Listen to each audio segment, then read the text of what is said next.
Hey everyone, Josh here with our 2008 Wrangler Sahara with the 3.8 liter V6 in it. Just going to replace the PCV valve today. I wasn't going to make a video because there's a lot of stuff out there on this, but I found a pretty easy way to get the thing out of there that a lot of people have had trouble with. You can see it down there. I've got the vice grips already on it, kind of doing the video after the fact, but here's our new PCV valve.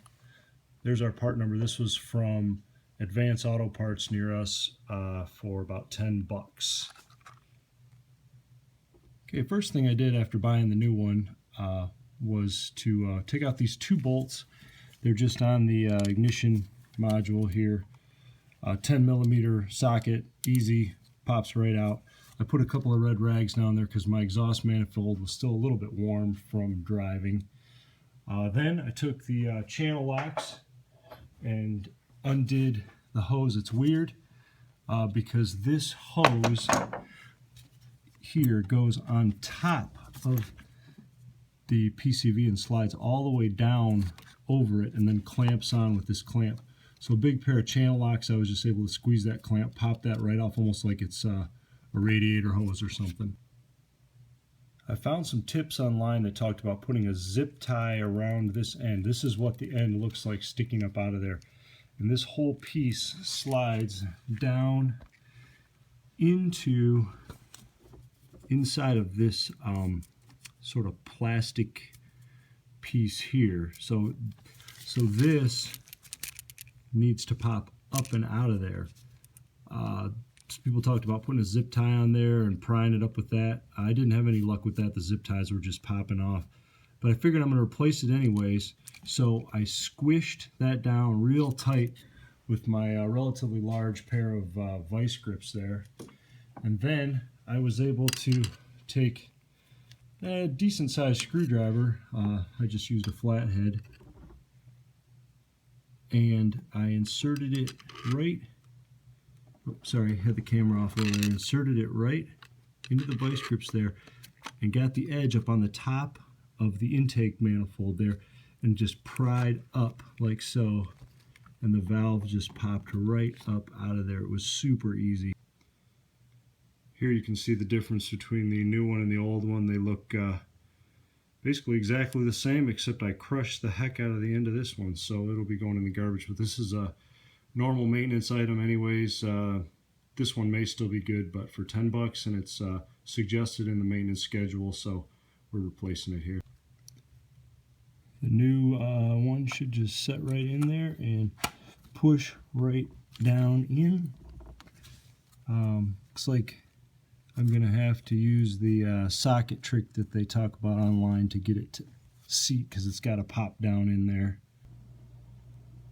Alright, I found that my 5/8 inch impact socket fits right over it and is just a hair smaller than the diameter of the outside rubber, so we'll give it a shot. Alright, a few light taps with my awesome claw hammer there. Not really an automotive use, but I just was able to get around these lines and tap right there. Just some sort of medium light taps. Don't want to go in too hard with it.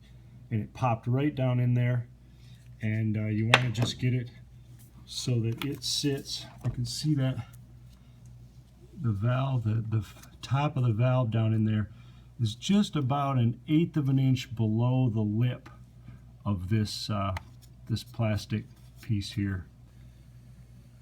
Next, this tube goes down over the whole assembly there, and I'll use my channel locks to open that up and bring it down, and the marks tell you right where it should go back to.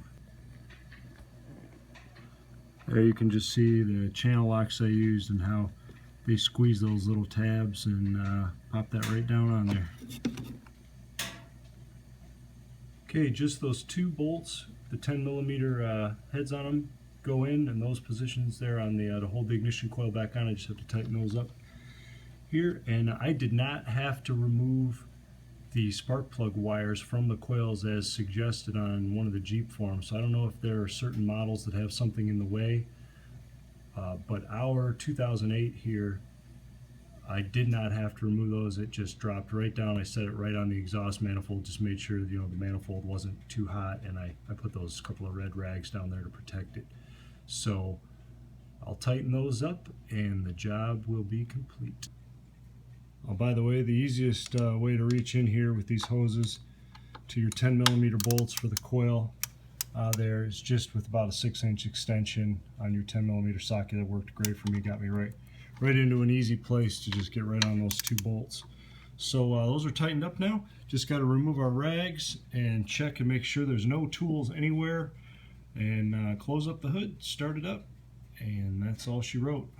Thanks for watching. I hope this helps some of y'all out, and best of luck with your adventures. We'll see you soon, hopefully. Take care. Bye.